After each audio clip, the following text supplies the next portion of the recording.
Welcome to Season 2, Episode 22 of Comic Book Nation, the official podcast of comicbook.com. I am your host, Kofi Outlaw, and we're trying this again, and hopefully I don't lag. With me today are my crew. Matthew Aguilar's here. What up? We have producer Jim Viscardi with us. Hello. And our night editor / Star Wars expert, J.K. Schmidt, is here too. Happy to be here, as always. Yeah, I said that when this time I said it really fast, so hopefully if I lag, we don't have to cut. We got it all in one shot. So can't trust this home internet. It's hairy out here, but we're still in quarantine just like everybody else, trying to make do with what we got in front of us, and that includes all our wonderful home internet here in Nashville, Tennessee. We have a lot to talk about today. First and foremost, we have our first legit celebrity guest. Star Wars Ashley Eckstein is joining us for an interview segment that you can listen to at the end of the show. It's about the last 30 minutes or so of the show. If you want to jump ahead and catch that, I can understand the appeal of listening to Ahsoka Tano speak as opposed to listening to all of us. But we were very happy to talk with her. She's launching a new Star Wars-themed children's book called I Am a Padawan in the I Am series. And it's centered around Ahsoka, and it does some pretty amazing things with kind of teaching children about going your own path and being your own way in a way that only Ahsoka Tano's story could tell. So she talks with us about that and, of course, about the larger Star Wars universe. It's a great interview. Be sure to either stick around or go ahead and check that out.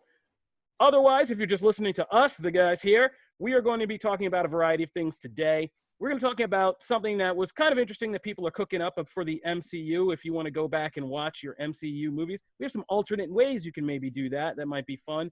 We're going to talk a little bit about the Ozark Season 3. I think I touched on this, but we're going to talk a little quickly about the spoilers and breakdown of Season 3. PS5 has debuted its new controller. We got to talk about that.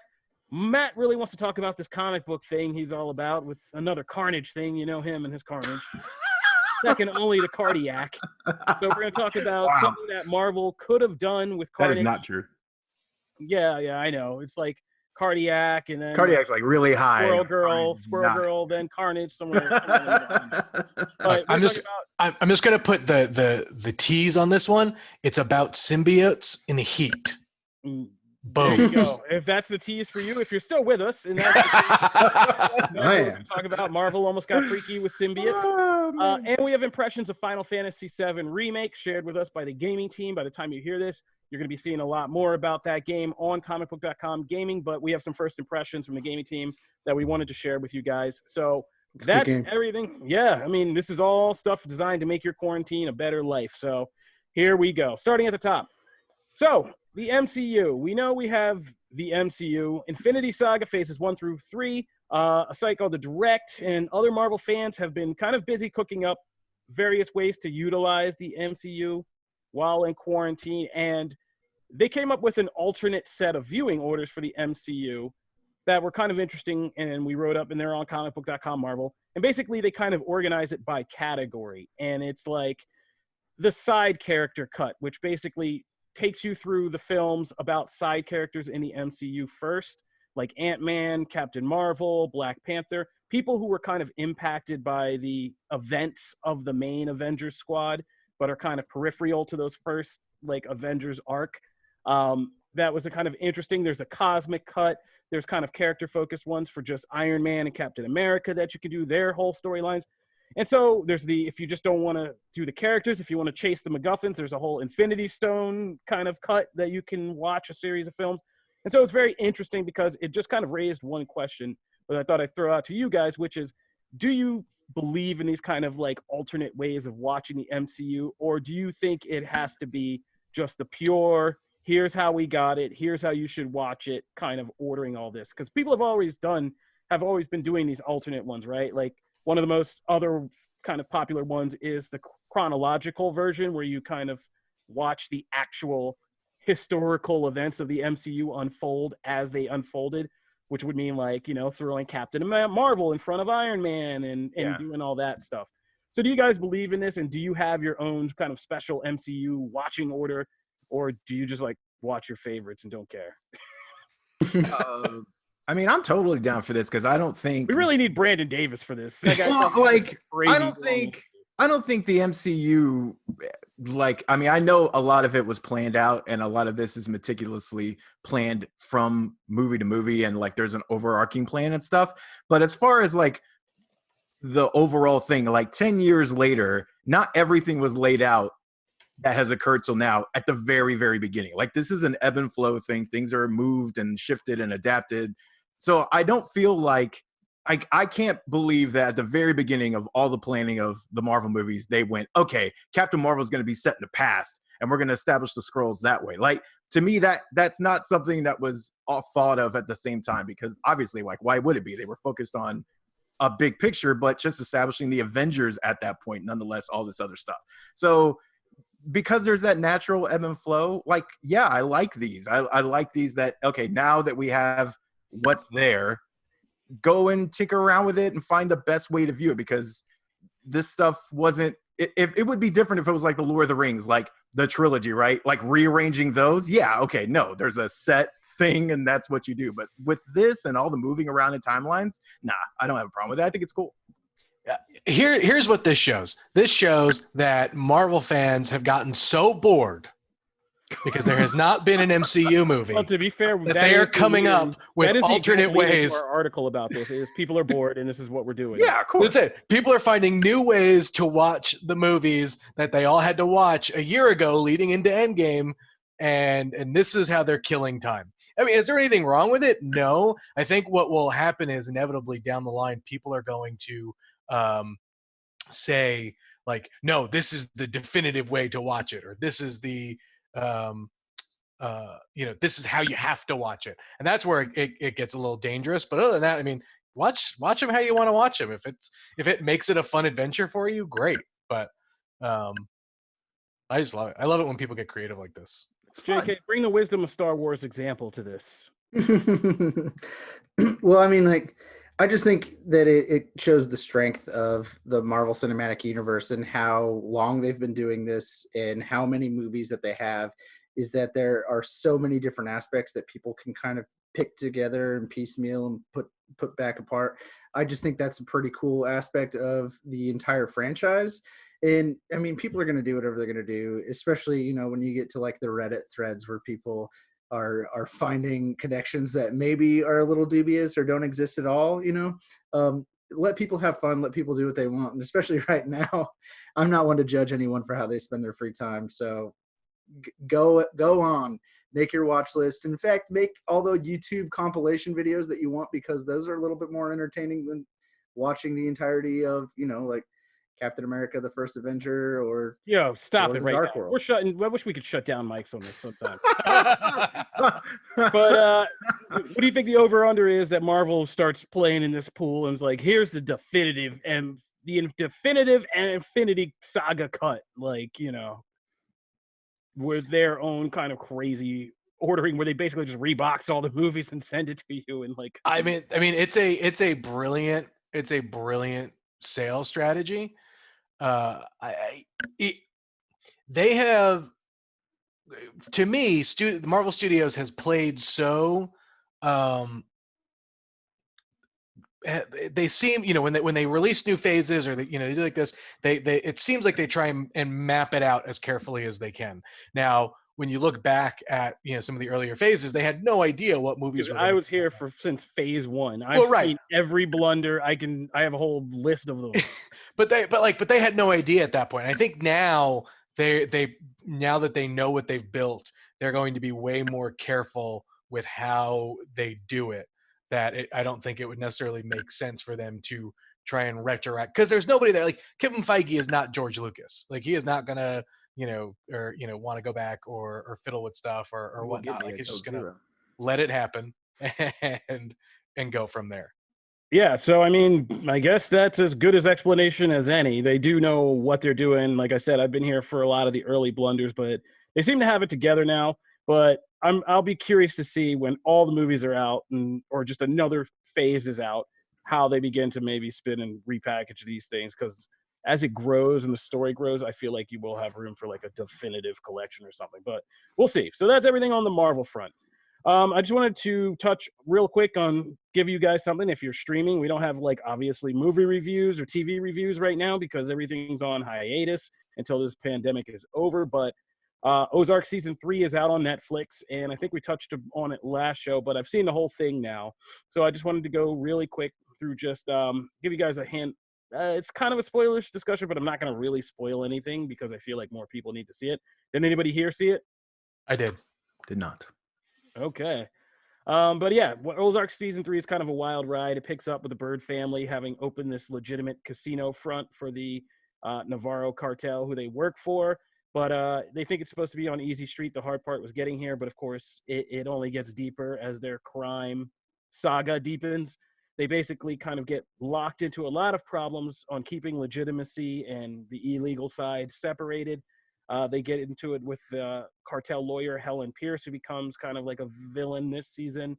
And they have to kind of, and the Bird family's kind of going at each other. Marty and Wendy are kind of falling out and competing against each other instead of kind of working together. And it leads to some pretty crazy things. And it also has a kind of guest spot from the guy who played Ward Meacham. I just forgot his name. Tom, I think it's something. But, Pelfrey? Tom Pelfrey. Yeah, Tom Pelfrey, yeah. Who I He's did good. not know it was him until I was like doing a write-up of the season ending, and I was actually like looking on IMDb and getting like actor names for each character. I was like, oh my God, that's Ward Meacham. He's like crazy, but he plays Wendy. He's getting that Netflix money. Good for him. But he plays Wendy Bird's brother who's bipolar and is a kind of pivotal character this season, and he did an awesome job. Although I feel like, man, Netflix is just playing this guy to play like emotionally stressed characters. Like he's got to be tired. Like He's a really, drug really addict in tired. Iron Fist, right? Yeah, He's like a and hardcore drug. Yeah. he's a hardcore drug addict in Iron Fist, and he's an unstable bipolar man in Ozark. So yeah, I mean, he's really going to some interesting places. But yeah, so Ozark season 3, and I got to tell you, I mean, the last episode and right down to the ending it's pretty gnarly. So just check that out on Netflix if you have a chance. Let's talk about this PS5 controller. I wish the Avengers Endgame edition controller for PlayStation 5 has been revealed. And it already has Brandon Davis talking trash in his eternal Xbox versus PlayStation. whatever. Look, battle. it is a weird looking controller. It's not. Okay? It's a By cool what looking controller. standards? By Nintendo 64 standards? Bunch Like, of what are you haters, talking It about? it needs to be this, like, it fits in the palm of your hand like the Xbox One controller. Have you held it? Which is a perfect controller. This Have is a you held perfect I controller. love you brought props to this. Like, I know, for real. top or something. Have you Perfect. held the controller? Which is No, called- I can already tell it looks like it's gonna feel weird in my hand. Oh my god. Oh jeez. Okay. Well, No, it looks like I'm- holding two bananas that are connected to each other. I'm sensitive. No, that was the original PS3 controller. Yeah, That that was thing the was huge. giant Boomerang? banana Yeah, boomerang boomerang. controller. Yeah. Which I Yeah. did see someone paint that over the top of it, and that made me laugh because that controller was terrible. I think it was Roland. I think it was our gaming Was editor, it? Was it? Roland, Yeah. who did Yeah. that. Yeah. The DualSense though actually looks cool. I still say, and we'll get into some of the details, but like I still say that like my favorite stick layout is actually the Xbox. Like I like the sticks, like one like that Right. diagonal The superior layout. controller. The offset, I like that. Yeah, the I offset love that joysticks. layout. However, upon holding an Xbox One controller, it's fine. I will wait for judgment until I Perfect. actually hold It's one of perfect. these in my hands. Do you like the controller. PS4 controller or the Xbox One controller better? I actually prefer the Xbox One controller. I actually think that, Yeah. oddly enough, Superior controller. I prefer the feel of the PS4 controller in my hands, but somehow I'm better with an Xbox One controller. I Like, just Oh, like it's a better controller. You know It's got what? some You know weight what? to it. Oh, it's I love it. Now here's the thing. I Right. think Jim has hit on the biggest thing though, which is the aside That- from the stick layout, because like playing a SCUF controller, I have all the PS4 features and also the stick layout of the Xbox. So it's like best of both worlds. But what I will say is the PS4 controller is too light. Feels like I Now- can snap it in my hand. Yeah, I definitely agree with that. Unfortunately, can. that is You not can. changing because That's this true. one is lighter.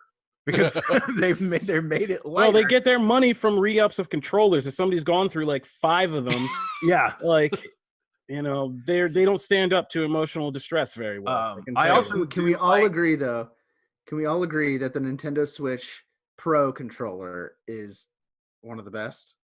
I mean, I'm just saying. I have not it held has that the- one. Yeah, I have haven't not held that held one. I play man controller. Neither. Oh, none of you guys Wow, have held the man, PS. controllers. Sorry, don't. I'm sorry you have no Oh, concept wow. of Smash Bros. Wow. I still love the good to Dreamcast. know that I controller. could whip will that die on the ass. hill. I mean, I The have vague Dreamcast controller is concepts. basically the Xbox controller. No, whoa, No, what? No, Yeah, no, bro. that's sit, the Duke. sit down. The original Xbox, the Duke, where you play like holding a football like that. Yeah, and the Dreamcast triggers are still my favorite triggers, like period. Yeah. But You all are just describing agreed. weirder and weirder controllers. anyway, back on to the DualSense. Okay, the DualSense is actually kind of they're trying to make it lighter, but it's because they added in haptic feedback and they added in additional things to the triggers to like give you more feedback. So like that stuff is actually going to make it way more. So they're just trying to, they said they're going to implement things to make it lighter just to compensate. So it won't most likely be any lighter than the PS4 controller. But my biggest thing is I actually really like the share button directly on the PS4 controller. That one is getting replaced with the create button. I imagine it will have some of the same features, but they say it's going to expand upon it. So I mean, I'm hoping you actually get more features because I don't know if anyone's tried to share a screenshot or whatever from PS4. It's not the most intuitive step-by-step process. You do hit that stupid button a lot. You hit that button a lot, That's the one, thing, because just as a reaction, and then two, it brings up this side menu, stops the game, has like 90 options. Like, okay, that needs to be streamlined. But Yeah, if you're into that kind of thing, that's fine. I'm not, so it's like the annoying button that like I avoid that section of the controller entirely because I mean I do try to use it, like I always think it's like a more useful button. Like I'm always like trying to pull up a map or something, and then it's like screenshot, and my body's just falling out of the plane still in free fall, and I'm like, oh come on, like I think the design is awesome. I like the design, and I like the PS4 controller. I just don't like that button's function. Yeah. And then also I do like that in controller. They are adjusting and speeding up the recharge. Like the battery's supposed to last longer, which I feel like I charge my battery twice a day if I have any kind of extended gaming session, and that's annoying. So I mean, I haven't had that problem. My batteries have been good. It's more the physical stress. I will say the one feature that I read that this controller will have is a microphone on the controller, which is very, very cool. I mean, I don't know why you would have a microphone and not a headset. It feels like a weird like echo chamber waiting to happen, but I will say that is a very cool feature to add. I think it's really smart just because a lot of the people I'm amazed too, because as someone who like gamed a lot on Xbox Live on 360, you didn't talk to anyone without a headset, so it was never an issue. But in PlayStation land, like you get that a lot of like, oh, I don't have a headset, and I'm like, that's why it's such an awful service. No, that's not true. But I think the first time I played, you don't need to talk to anybody. Thanks to Battle Royale, I don't need to talk to anybody. This is the funniest thing about the PlayStation 4 headset is like all you need are like your iPhone headphones. It's you plug those in and that's your headset. That's all you need, but no one knows that for some reason. Everyone's like, oh, because it's years of gamers headset. Like me who were raised, dude. It's years of being raised. It's fine. Years of being raised a condition to always have to go out and get like the exact company. Xbox made us all this way. That's who did it. Bill Gates did that when we started gaming. It was all like, you can only come here and get that weird 3-prong monstrosity to stick in your thing. And it's like, one day I was so scared. I just remember sitting there like with my PlayStation 4 controller, my like Apple earphones. I was like, come on. I was like, don't blow up. And then I was like, wow, it works. Yeah. It was a new day. It was a new dawn. But man. You don't need a headset. I don't want to talk to people. We don't want to talk to each other. Come on. I mean, the thing is, there's enough awesome single-player games on the PlayStation, unlike the Xbox, that you don't really need a headset if you're gaming alone. We are the independent. You don't. We're not the codependent system. Like, I'm sorry. When you have Spider-Man and Final Fantasy VII Remake and God of War and Horizon Zero Dawn, it's fine. Yeah, but that's one of my favorite features about it is that PlayStation does the party system. And so me and a few of my friends will log on and we'll join into a party where we're all playing our own single player games. We don't play multiplayer. Just talking. And then I can do that thing where I can share my game and pass them the controller and they can play the same game that I'm playing, like basically kind of take over my console through streaming. And that's a ton of fun. Like, if hey, I haven't played Friday the 13th, or I haven't played Horizon Zero Dawn, and they can just come over and be like, oh yeah, they basically looks like they're sitting next to me playing the game. I passed my controller to them, but they're not sitting at home halfway across the country playing their own game. It's pretty awesome. That's a perfect segue over into our discussion of Final Fantasy VII Remake, which will be out by the time you hear this. Our comicbook.com gaming site has gotten the code and gotten able to play their first impressions. I'm sorry. I've been lagging out, so we're recording this like 50 times. And so I now have like no idea what I'm saying. But I want to read you guys these impressions while I'm here and still able to. This is from our gaming editor, Roland Bishop, who has been hard at work getting into Final Fantasy VII Remake. He says, Final Fantasy VII Remake meets and exceeds expectations for what should have been an impossible task. The recreation of the iconic 1997 original. In fact, it's as if the original video game was only a skeleton, with Remake fleshing out nearly every aspect of its Midgar sections and beefing up characters, storylines, and more. It truly does not matter if you've played it before. Final Fantasy VII Remake is a stunning achievement and sets the bar for every single remake to come after it. You could tell this man is trying to get on Metacritic. He does a good job right there. That's a great blurb. But that's a perfect blurb. It also kind of goes to what you, Matt, were saying when you did your kind of first preview impressions of the game, which is that, like, yeah, this is not even just a remake. It is just a re-envisioning of this classic game in a kind of bigger, better way. So as we sit here, I think you just got your code and you're super excited. I am very excited. Yeah. Is this like the third remake of the year? Fourth remake? Well, it sounds like it, because I mean, Yeah. there was Resident Evil 3 that just came out last It week, was so good. which is I was on the fence about all these remake games that they're doing, because it kind of just reeks of a lazy symptom that's hitting the game industry, kind of like it's seeping out from Hollywood hitting games. But the remakes that I played, like, I loved Resident Evil 2. Their remake was so good. And the demo for Final Fantasy VII was amazing. So I'm very excited for this game. Well, and that's the difference, right? That's because, like, they're not straight, like, we're used to remakes being a word for a remaster. Like, that's what remakes used to be. It was, hey, it's a port, slap some bonus whatever that we had sitting in the files that we didn't use the last time around, and we'll put them in there, like Hulk holding a giant phone, like that kind of stuff, right? And that's what remakes used to be. And then when Shadow of the Colossus hit, and that remake was like from the ground up gorgeous, exposes it to a whole new audience, like that's the kind of remakes that we get now. That's why when you get a less than stellar one, it's like, well, that's trash. Like, I'm used to this whole revamped battle systems, new cutscenes, expanded content. Like, that's what these games do. And that's awesome. Mm-hmm. Yeah. The battle system for Final Fantasy VII originally, like that system, as fun as it is, it's kind of outdated for new generation consoles and, real-time combat. And so having it kind of in the same vein of Kingdom Hearts and Final Fantasy 15, like an actual active combat system is kind of what you have to do. And the way that they kind of incorporate those old ATB battle system styles that they did for the original Final Fantasy 7 is pretty ingenious. And it is just like a best of both worlds type situation. Yeah, I mean, I've been hesitant to jump into the game remake genre because I've been scared, because I have such like fond memories of like playing Resident Evil, and the first time I was so scared by that, or Resident Evil 2 and the kind of the epic scope of that and things like that. But I'm definitely going to play this. So I think I'm going to pop my cherry on this and then probably go back and play a bunch of those old survival horror ones, because I love that. But you guys can check out our full impressions in the gaming department's impressions on comicbook.com gaming by the time you are listening to this, because they are going to be into it. It's a 40-hour game, and it's only the first part of this. Like, there's so much more of this is coming. Weird, so, yeah, so that's crazy. That's awesome, and it's good. The last time I played Final Fantasy VII, I was locked indoors for 10 days in a blizzard of Philadelphia, and like now here we are again. So here we go. Can I set the stage for when I first played Final Fantasy VII?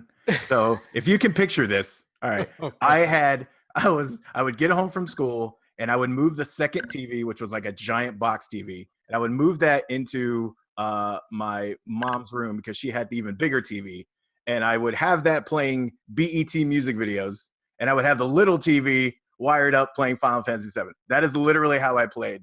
like the first half of Final Fantasy. was There's like no better way to play it. was I'm like surprised. Jodeci and Aaliyah and Genuine videos. That's so weird. Yeah. It is. Weird. That's why I thought I would set the perfect picture. There's nobody else that has an experience quite like that. I was in long johns, wrapped in a quilt, going crazy from isolation and yelling at the screen because I was so deep into that story. But Look, that's you neither guys here nor can there. keep your Final Fantasy. I am just going to play Phantasy Star Online 2 on my Xbox until the cows come home. I have a Okay. Why question. can't we for you. play both? I Why can't we love play that both? game. Yeah, Because they're- because both of those games require 46,000 hours of gameplay. That's You can true. either play one or the other.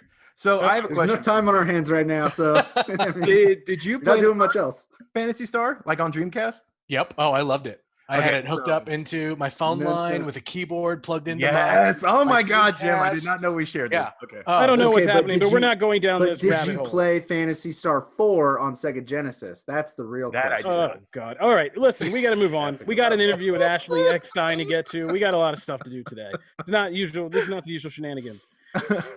This is pretty much the end. But Matt, you wanted to save Oh, your. Yeah, I'm gonna shout out some real quick, and then we can get to the awesome interview, which is really cool, and you should really stick around. Yeah, we'll for talk it. about this Marvel symbiotes and heat thing. We'll talk about next show because I feel like it's just this needs more discussion. Yeah, absolutely. So we can definitely touch on that at a later time. I will say right now, with the way things are, people are looking for content to play. While there might not be a ton of movie reviews and TV reviews, there are some amazing tabletop things that have either recently come out before all this happened or stuff that is actually still coming out now. So definitely check the site we have a bunch of content, Final Fantasy trading card game, Forgotten Waters. There's a new game that's hitting Kickstarter soon. The Wolfenstein game, had a chance to play that. So we got a lot of content coming out for that. And it's honestly a lot of stuff you can play over Zoom as long as you like both own the game. And it's surreal and kind of cool. So definitely stick around at comicbook.com for that. All right, that'll do it for our Newsflash segment. Stick around because when we come back, we are going to talk to Star Wars Ashley Eckstein, the voice and soul of Ahsoka Tano, about her new book, I Am a Padawan, plus a whole bunch of other Star Wars lore stuff that you want to be sure to hear. So stick around for that.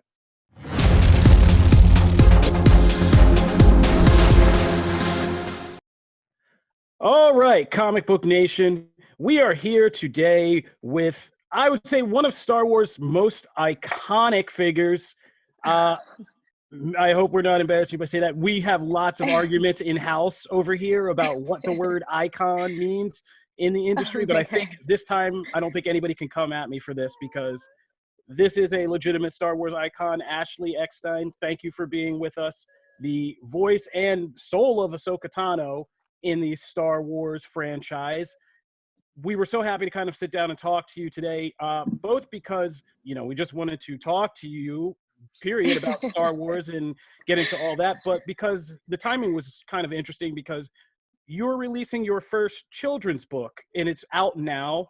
It's called I Am a Yes. Padawan, and I thought this was kind of an interesting concept, and I was really actually interested to talk to you about the book itself, because what they said over and what I kind of got is that the children's book kind of follows Ahsoka's journey in the Star Wars universe to becoming a Jedi, and kind of does that for children. And I have two children myself who, I Oh. force them into my beliefs of geekdom. So we have a lot as of you should, right, yeah. So we have a lot of children's books. These become more interesting to me because we have a lot of children's books that do make it palatable to them to kind of sit down and get into these fandoms a little bit. And so I have like cute ones for like Darth Vader is my dad, for my daughter and stuff like that. But this one was interesting to me, and I really wanted to talk to you because, when I saw the premise, my first question was, so how does this book kind of handle the actual subject matter it's presenting, which is how Ahsoka becomes a Jedi? Because that's not an easy story in Star Wars. It's not like what you would think maybe like the easiest one about accomplishment would be. So I was kind of interested to hear your take on what the themes of the book are and what it kind of conveys to younger fans. Sure. But before I dive into the book, I have to thank you for the kind introduction. I truly appreciate being here, chatting with you guys today, and appreciate the support. Very, very humbled by your introduction. But yes, I actually have it here. It's a little golden book called I Am a Padawan. And for me, this is surreal. I have to be honest, because I grew up on these books. Like literally, we had a giant bookcase of little golden books, and every night we would grab a different one. And in fact, I learned to read on these books. So this is for me like bucket list level, because I these books mean so much to me, and it was literally like the fastest thing I ever said yes to. When they asked me to write it, I'm like, yes, I will do this, whatever you say. And also I got to give a copy to my niece and nephew, and my sister sent me photos yesterday of them reading it, and it was so cool to kind of share the love and pass it on to a new generation in our family. But to your question, the approach I took, actually, because the book is it's part of the I Am series, and it's meant to be like I am a Padawan, but what that means. And so the approach I took really is not how you are chosen to be a Padawan, but once you are, what does it mean to be a Padawan? Because a Padawan is just a student. So kids that read this, even though these stories happen in a galaxy far, far away, they're very relatable to kids today, because all kids are essentially students, whether they're students to, your parents, who I say parents are the true Jedi Knights, or teachers, they can still learn the same lessons that Ahsoka Tano learned. So in the book, and let's see, I'll find something here. It says, I am a Padawan, I am a Jedi in training, but it addresses certain lessons. So let's see. This is actually one of my favorites. I got to address failure, and how I address it is I went back and I binged watched several of the episodes from Clone Wars and my favorite moments, and I picked the lessons that Ahsoka learned in those episodes. Here's another one with Ahsoka and Padme about helping others, which is very important during this time. And let's see, there's lessons, especially for kids, on patience. So there's all sorts of lessons. There's lessons of bravery, hope, knowledge, and like I said, failure and helping others. So whether kids are learning them for the first time or whether it's as adults, I don't know about you guys, but I need reminders to be patient and brave and always have hope. So whether it's for kids or for adults, hopefully it's a book that the whole family will enjoy. I'm not sure those lessons are necessary like right now per se. No, oh, I don't know. Yes. I could use some patience. Yeah, some hope, yes. Hope, patience, and bravery. Yes, I think those are in high demand, along with toilet paper right about now. Yeah, need all of those things. Yes. So, does the book kind of cover also when to say forget about it, break with the establishment, and start your own venture your own way? Do we get into that? Because I've been trying to get my kids into that mindset, that CEO mindset already. Well, so it's funny. I do address it, actually, because it was important for me to go through the whole series. I don't obviously go through the final season yet, that we're watching now, but I do address Ahsoka walking away. So I even have back here, and I have to mention, shout out to Shane Clester. He did all the illustrations for this book, and they're truly wonderful. But I bring up Ahsoka going on trial, and we talk about hope and truth, as you can see on that page. But then also Ahsoka walking away and choosing her own path. Oh, So wow. So yeah, I mean, I definitely, it was important for me to go there. And at the end it says every Padawan has a different journey. Where will your journey take you? Because to your point about kind of your CEO mentality, I had a very non-traditional path in my own life. I didn't graduate college. I went to college briefly, and then I moved to LA to become an actress, and eventually started my own company. But I learned on the job. I had no training whatsoever in business. And I think the message that I want to get across is a Padawan is a student. So, for the kids reading it, they should be able to take these lessons and apply it in their own life. And the one thing I hope they take away is that every Padawan has a different journey, and what journey is yours?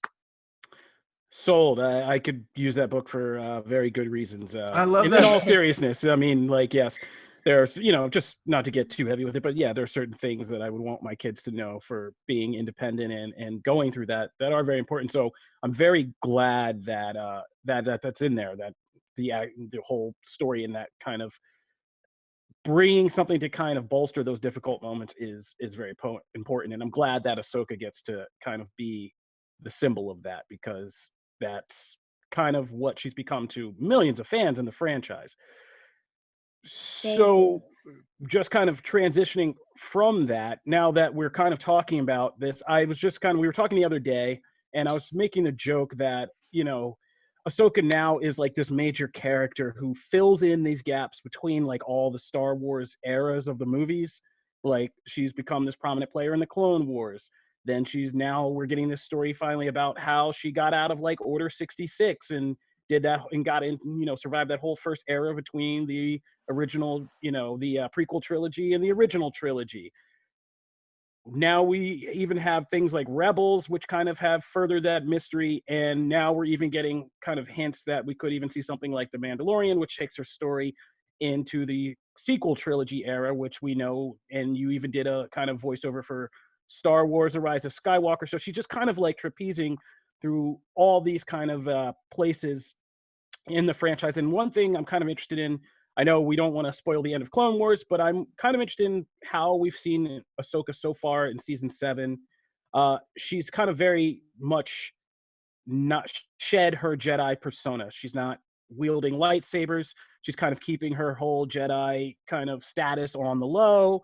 And I'm more and more interested as the episodes go on about certain jumps in her character, how we go from that point of her kind of shedding that Jedi identity to kind of where we see her in Rebels, where she's like back to even more masterful Jedi status and a more formidable warrior than we saw in her younger years, and kind of that whole transition. Is there anything that interests you about that character arc, or that you think fans should be excited about? Oh, well, I will tell you, there is a lot to be excited about with these upcoming episodes. These first 4 episodes in the final season, the arc with Trace and Rafa. I've been reading a lot of people's comments, and everyone wants to make the jump to the Siege of Mandalore. Everyone's waiting for that, because I feel like me, I mean, we've been waiting for that ever since Clone Wars was canceled at the end of season 5. We just want to know. Thankfully, because of Star Wars Rebels, we know that Ahsoka lives. We know that she survives, but we don't know how or why or what happened. So, I had all those same questions. So I understand why everyone wants to, jump straight to it. But I will say these first 4 episodes where she goes on this journey with Trace and Rafa are so important to her own journey. And so they should definitely not be skipped over. Ahsoka, we see her very lost. She's so confused. Everything that she believed in, she's questioning now, and in many ways no longer believes in. Like, all her trust was just completely shattered. But being a Jedi is all she knows. Plo Koon found her at such a young age and brought her to the Jedi Temple. She doesn't know a life that's any different. So these first 4 episodes, of course, you're still going to see her kind of using her Jedi ways, because she kind of doesn't know how else to be. But then she doesn't really want to act like a Jedi, because she's no longer a Jedi. She gave that up. But I think Trace and Rafa give her a bit of a new purpose. And it's actually the line that's most important to me in the whole season. Ahsoka says, Rafa asks Ahsoka, she says, "Why are you helping us?" And Ahsoka says, "In my life, when I find people who need your help, you help them no matter what. I guess it's just who I am." And when I recorded that line, I knew that was going to be my own personal motto for 2020. But little did I know, none of us knew about the coronavirus and that these episodes would be airing in the middle of a worldwide pandemic.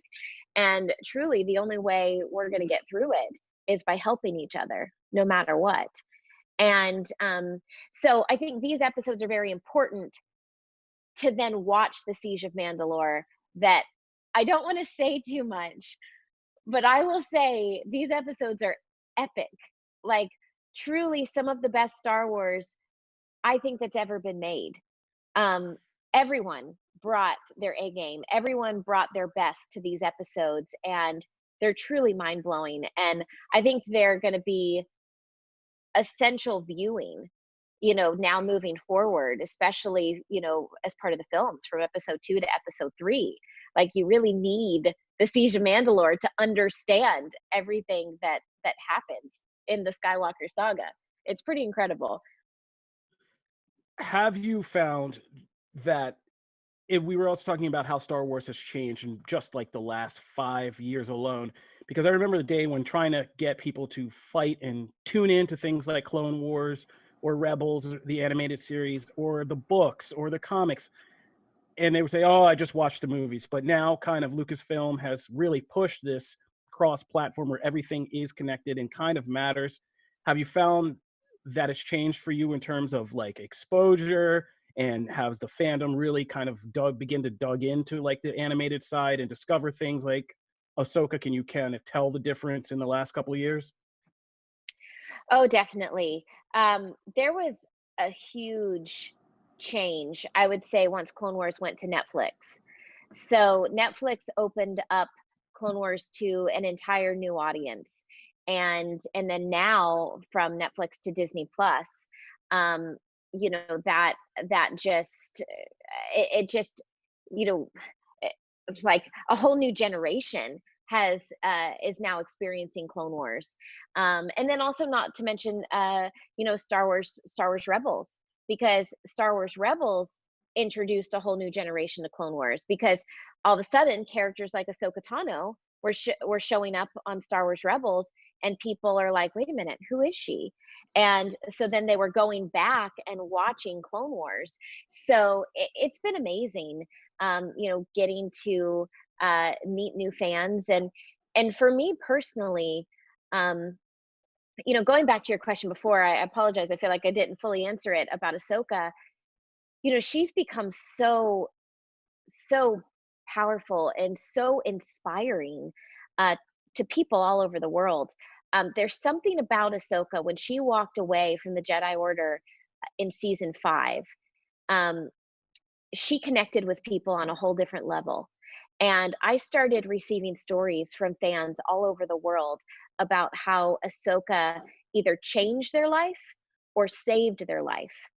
Wow. And, you know, from day one, I always knew how groundbreaking Ahsoka was. And so that's why I dedicated so much of my heart and soul and life to Ahsoka. She literally became a part of me, and I saw that how much good she was doing. And, I view it as such a privilege to be a part of the Star Wars universe, that I so badly just want to do good with it. And I want to be a real life version of Ahsoka. Um, but once Ahsoka walked away at the end of season 5, and I truly saw the impact that she was having on people's lives, I wanted to just continue that in any way I could, and kind of be a real life reflection of her, and help continue her legacy in any way that I could, whether it be narrating the audiobook, or voicing toys, or making merchandise, or just writing books, or being on the front lines at conventions. That's very important to me, because I see that this is not just a character that people tune in to watch and then they forget about. No, they're literally taking the lessons that Ahsoka's teaching in these episodes and then altering the course of their life. And that's something I don't take lightly. I take it very seriously. Here's a deep dive question, because we do love to deep dive on this show. Considering you obviously have a profound grasp of Ahsoka and what she means and everything, so I guess you're the most qualified to answer this. we know, like I said, Ahsoka over the course of these different eras of Star Wars progresses. We know that by Rebels, she is a much more kind of wise and powerful warrior. And she even shows up in the final chapter of the Skywalker saga, Rise of Skywalker. You had a voiceover thing that when I heard it, I wasn't expecting it, but I instantly recognized your voice and was like, wait, whoa, whoa. And, my head started geeking out about what this all meant. People thought she was a Force ghost. Dave Filoni saying she's alive. There's that whole debate. But it's obvious that at that point, she's powerful enough with the Force to be showing up for Rey in that moment, to feel what's going on, to know and sense and be able to communicate with her. So obviously, over the course of the saga, her Force powers don't become smaller. She grows and develops and evolves. Do you still consider Ahsoka a Jedi, even though she left the Order and is in this weird space that is arguably the best or the most kind of solid representation we've had of like this gray Jedi concept, which people often confuse as like somebody who uses the light and dark force, but it's like, yes, that's not quite it. That's a color match, yes, but like that's not a concept for force usage if the dark is imbalanced. But if somebody is a Jedi but isn't part of the Jedi and is kind of in this weird in-between space, how do you define that in your head for the character, like at this point? Is Ahsoka a Jedi just not recognized by the Order? Is she something else, her own thing? How do you define it? That's a great question. I'm going to preface this by saying this is just my opinion and how I define it, because all story questions, definitely should go to Dave Filoni. Sometimes when I say stuff, people think like, oh, that's it. She knows stuff and it's canon. And truly, this is just my opinion. But in my opinion, Ahsoka was trained in the Jedi Temple. Jedi are supposed to be keepers of the peace, peacekeepers, and they're supposed to help people and do good and bring hope. And Ahsoka takes that very seriously. And she walked away from the Jedi Order because her trust was broken, and she no longer kind of believed in she knew what she believed, but she no longer believed that they stood for that after what happened to her. So Ahsoka, continued on her own path. But I think the one thing that, in my opinion, has always stayed with Ahsoka and does go back to her roots and what she was taught is, to me, Ahsoka represents hope. Ahsoka, in my opinion, represents the light side of the Force, all that is good. And she says, in Rise of Skywalker, the first part of the line is, "Let the light guide you," and Ahsoka says, "As it guided us." So clearly, Ahsoka was always guided by the light. And just like, not to plug my book, but I bring this back up because we're talking about this at the end. Where the final lesson is to choose your own path. And Ahsoka chose her own path. But I think she still, all along her path, stayed true to what she was taught. And I think she, at her core, wants to be a spark of hope, whether she's helping start the rebellion or, guiding Rey towards the light. Or helping each other, no matter what. I think Ahsoka is probably one of the most pure at its core Jedi, because I think she never strayed from what she was taught. Ooh, we should make some Ahsoka was right T-shirts. I think Get on that. That is a Yeah. merchandising gold mine. Please get on that. Show her walking out. Ahsoka was right. I get it. I'd get one for myself. Final question on the Star Wars front, and I know Matt has a couple for you. Well, like we said close to the beginning, Ahsoka's reportedly going to be making the jump to live action in The Mandalorian, which is brought up because a lot of people instantly kind of flocked to your defense. Like, no, this is only Ashley's character. It's a similar situation we saw with like Tara Strong over in DC with Harley Quinn and then Margot Robbie. How do you feel about the idea of the character kind of expanding into live action? How do you feel about it? I mean, this has been kind of your baby for so long, about sharing this, and are you excited to see something? What are your general thoughts and feelings on that?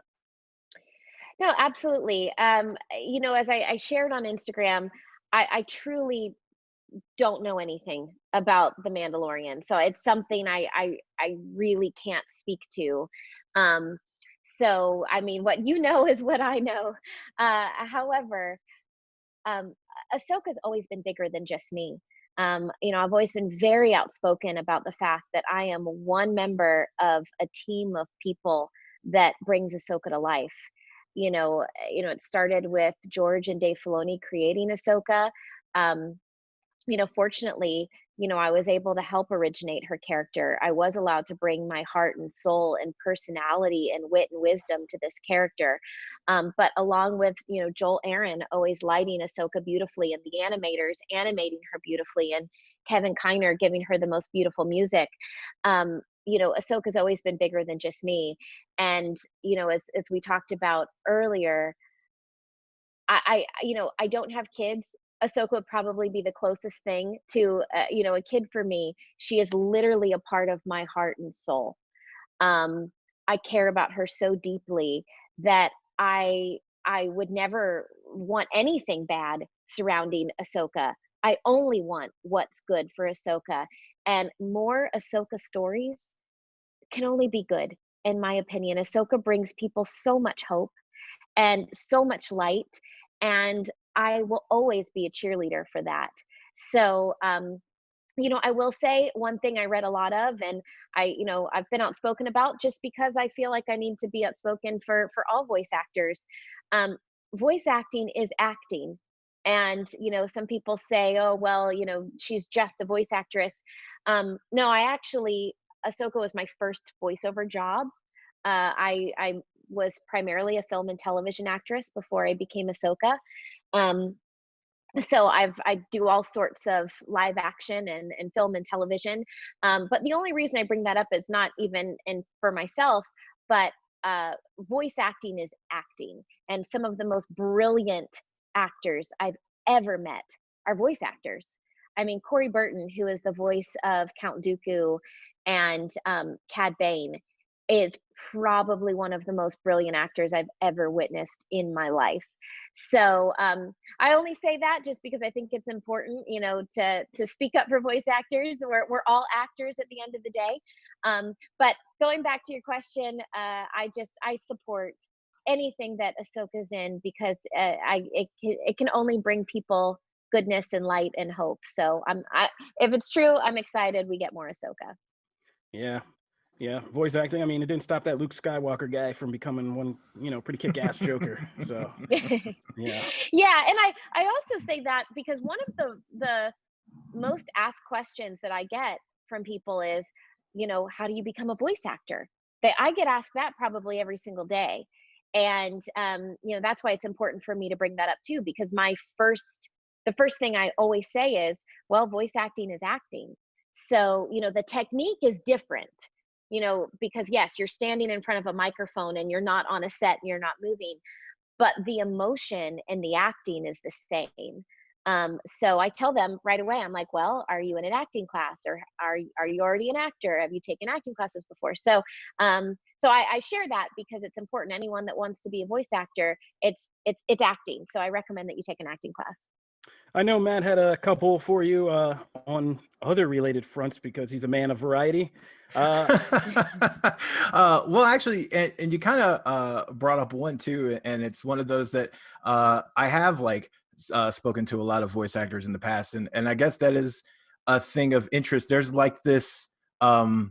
It's like a lot of people ask, well, how do I break into it? And that's that way across Hollywood, but especially across voice acting, like you said. So what is the biggest misconception about being a voice actor? Is it like the time involved, or the the like long hours? Like what is that number one thing of like someone makes an assumption about voice acting, you're always like, the first thing to shoot it down? I I would say the biggest misconception is that voice actors are not actors. And that's the farthest thing from the truth.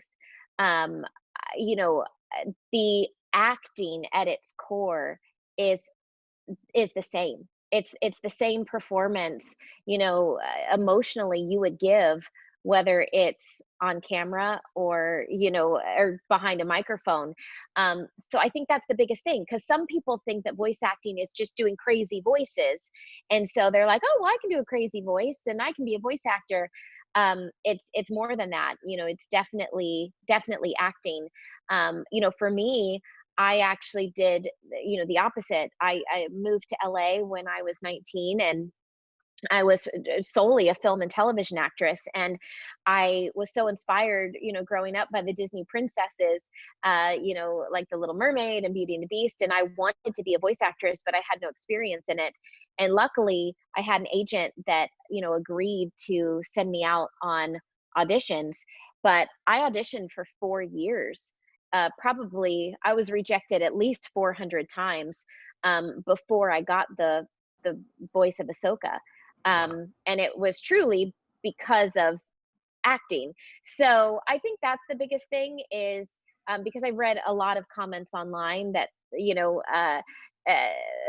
especially addressing the rumor, they were like, well, she can't do it. She's just a voice actress. And, for other voice actors, and even for someone that wants to be a voice actor, that's just not true. So I highly recommend, if you want to be a voice actor, just get into acting. My career started in theater, then it transitioned to hosting, then it transitioned to film and television, and then it transitioned to voiceover.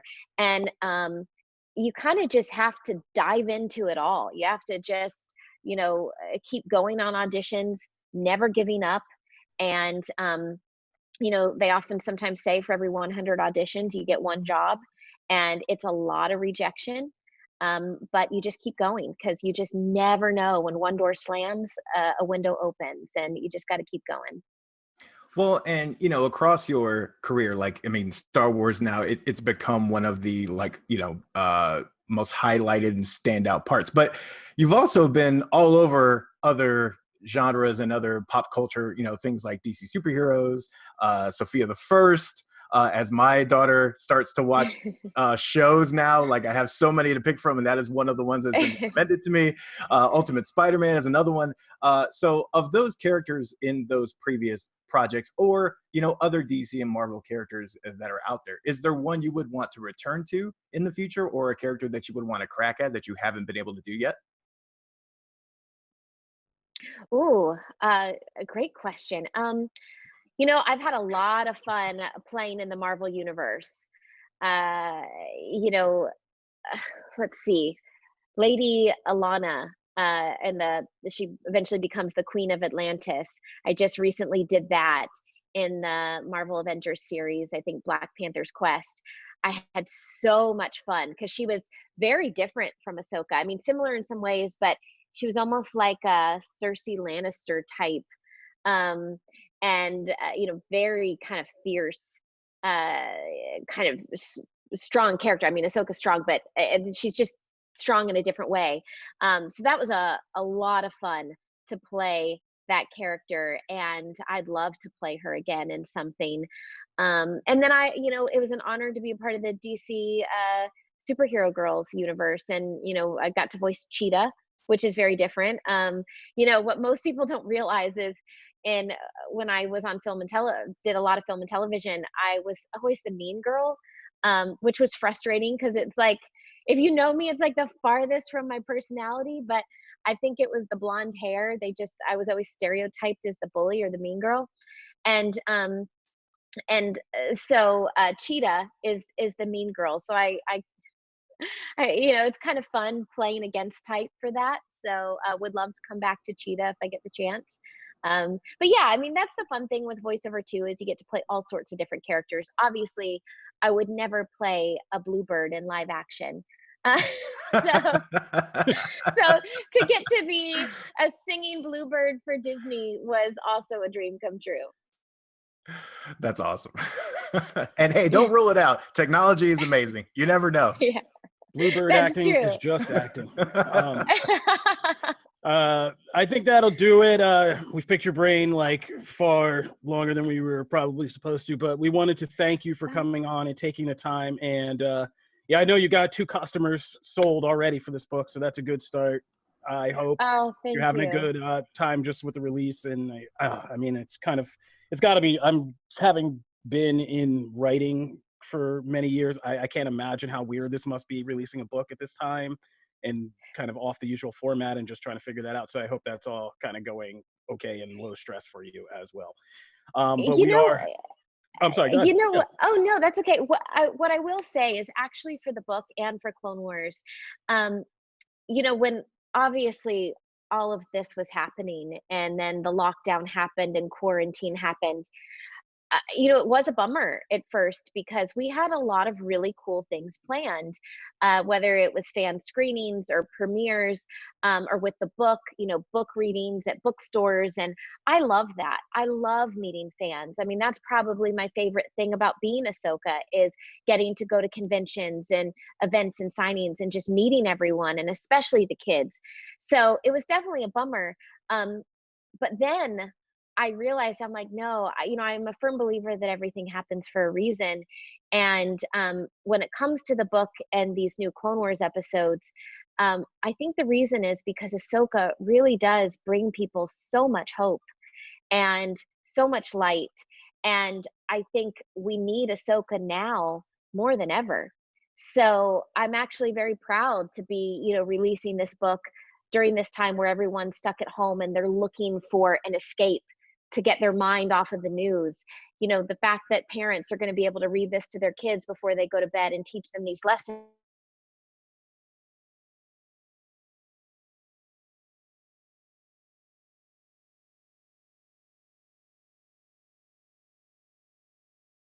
Hope. Like literally, it looks like when all hope is gone, to never lose hope.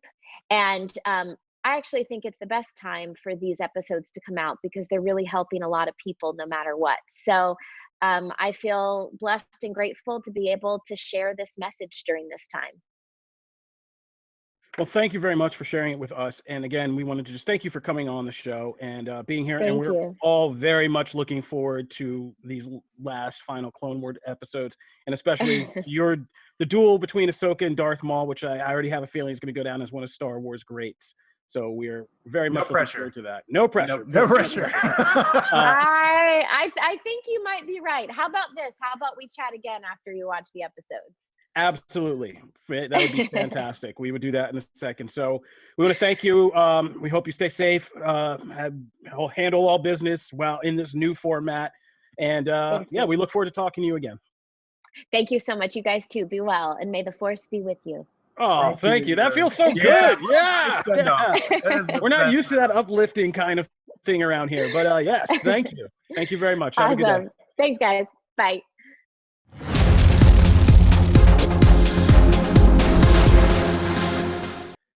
That was our interview with Ashley Eckstein. We want to thank her again for coming on the show. If you are a Star Wars fan and you got kids, be sure to get I Am a Padawan because, seriously, it does teach good stuff that kids should probably know. That'll do it for this episode of Comic Book Nation. We want to thank you guys for tuning in as always. If you are just getting acquainted with the show because you're on lockdown and we have a captive audience that is expanding, you can always find new episodes of the show on Wednesdays and Fridays on comicbook.com, where you can subscribe to our RSS feed and get new updates about new episodes on the show, or you can listen on your favorite podcast listening platforms. We are on iTunes, Spotify, Stitcher, Google Podcasts, Google Playlist, iHeartRadio, and you can find good old episodes of the show on the comicbook.com YouTube page. If you want to discuss anything we talked about on the show with us or just give us a shout out, hit us up at the hashtag comicbooknation. Or you can find me at Kofi Outlaw. You can find me at Matt Aguilar CB. Jim and JK don't know who goes next, do you? It's like a standoff. You can find me at Jim Viscardi on Twitter and Instagram, wherever you want. And you can find me at Woe is Joe at Twitter or Instagram. When are you changing that? When are you changing that? that? When are you changing that? Even though it's a great name, to be fair. You're not that guy anymore. You're not some 20 emo kid. Like you're married. You got 2 kids. You seem pretty happy. You should be fine. What would I change it to? I don't know. Kofi Outlaw Part 2. Joe is joy. No, Joe is joy. Joe is happy. Yeah, Joe is joy. That's amazing. DJ Schmidt. Do Yeah. it. You don't want to DJK know my AFI phase No, username. please. No. Ugh, All right. please. That'll do it. We needed an awkward ending, so here it is. Thank you again for tuning in to Comic Book Nation, and we'll see you guys next show. Stay indoors, stay healthy, stay checked in, and join us for our quarantine watch parties. They're only getting bigger, and we love to see you out there. So be sure to join that because BD's got this wave rolling in it. Oh, but if you're listening to this on Friday, so the day that this comes out, Jim knows stuff. we are doing Dragon Ball Super Broly Oh, with nice. Chris Sabat and maybe Sean Schemmel. So if you're listening to this on Friday night, you get to join in with us. It's gonna Yeah, be a get good up one. on that. Broly is going to be a good time. So Megan's sure going to to get be in part on of that, right? Sure yeah, is. Megan Peters, Queen of Yeah. Anime. We couldn't do it without her. So that'll be that. That's our next quarantine watch party. You heard it from producer Jim Viscardi here. Be sure to get in on all of that. Otherwise, thank you for tuning in to Comic Book Nation. We'll see you guys again. Peace. Deuces.